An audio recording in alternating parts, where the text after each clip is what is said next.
Hey guys, this is Page from Beebom.com and we have already made two videos on the much hyped Galaxy S21 Ultra, but I think the Galaxy S21 also deserves a lot more hype.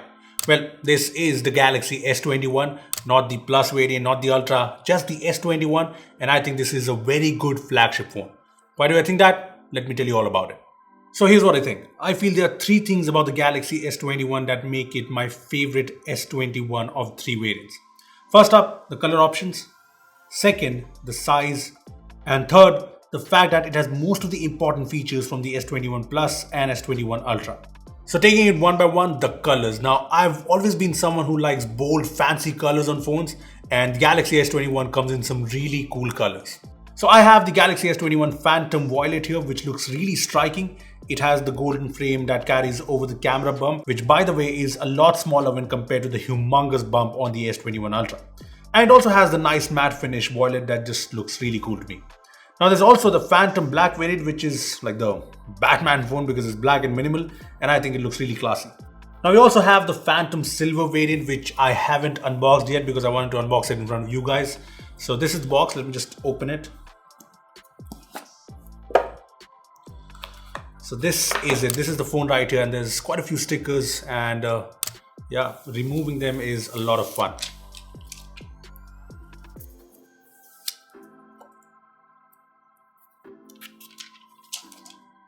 There's one more right here on the camera bump. Yeah, this looks good, right? So basically these are the three Galaxy S21 color variants that we have, and I personally am confused between the Phantom Violet and the Phantom Silver because I think they both look really nice and premium. But a majority of people in our office like the Phantom Black more because, you know, matte black. Oh, and by the way, there is one very important thing to note here. Unlike the Galaxy S21 Plus and the S21 Ultra, the S21 does not have Gorilla Glass Victus on the back. Instead, it's a plastic back. And yeah, I knew about this, but it just does not look or feel like plastic. It's just very premium. I mean, when you tap on it, you get the idea that this is not glass, it's plastic. But trust me, the feel of this matte glass stick back is very similar to the matte glass back on the S21 Ultra. Apart from that, the S21 has the same bigger, faster fingerprint scanner that the Ultra and Plus have, and I think that's a very important improvement. And yes, it works with wet fingers or, wet screen. Now coming to the second reason why I like the S21 so much is the size. See, there are people who like smaller phones, and then there are people who like big phones, and then there are people like me who like things somewhere in between, and the S21 brings exactly that. See, it's not big like say the Galaxy S21 Ultra, and it's not small like say the iPhone 12 mini. I think this is the perfect size. See, I've been using the Galaxy S21 Ultra, and coming to this after that, it's a big difference. As you can see, it fits perfectly in my hands, and the in-hand feel is just great because it's also very light compared to other S21 phones at just 169 grams. Look, I've always been an advocate for compact, more handy phones, and I think the form factor of the Galaxy S21 is awesome. Coming to the Galaxy S21 features now, how is it different to the S21 Plus and the S21 Ultra? Now, there are obviously differences here and there, but I think the Galaxy S21 comes with most of the important features on board.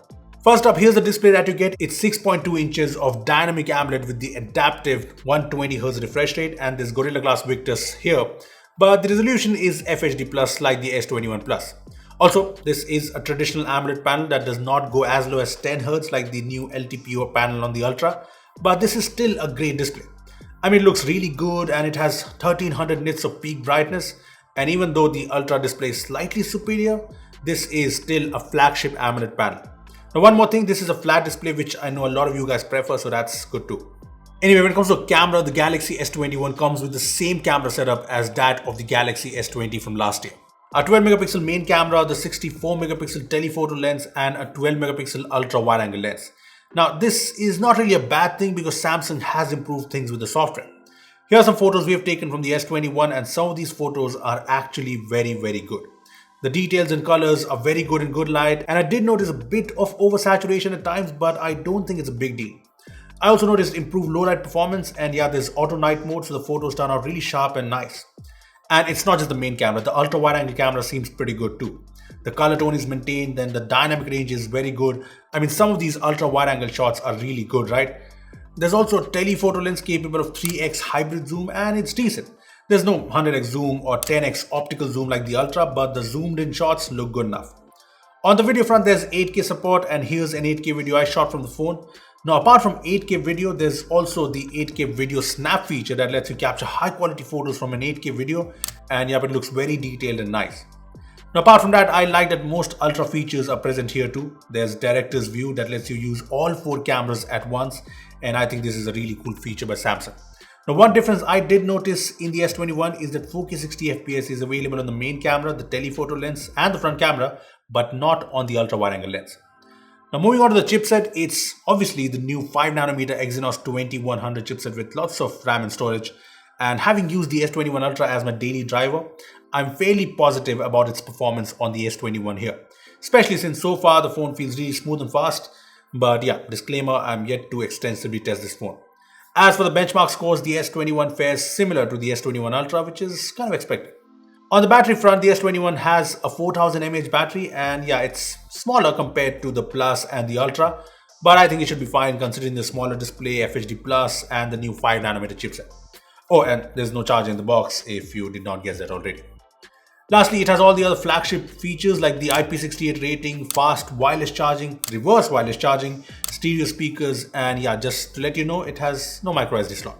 So yeah, that was a good look at the brand new Galaxy S21, and honestly, I get it. The Galaxy S21 Ultra is the best of everything, and I get the hype around it, but I think the Galaxy S21 is super appealing too.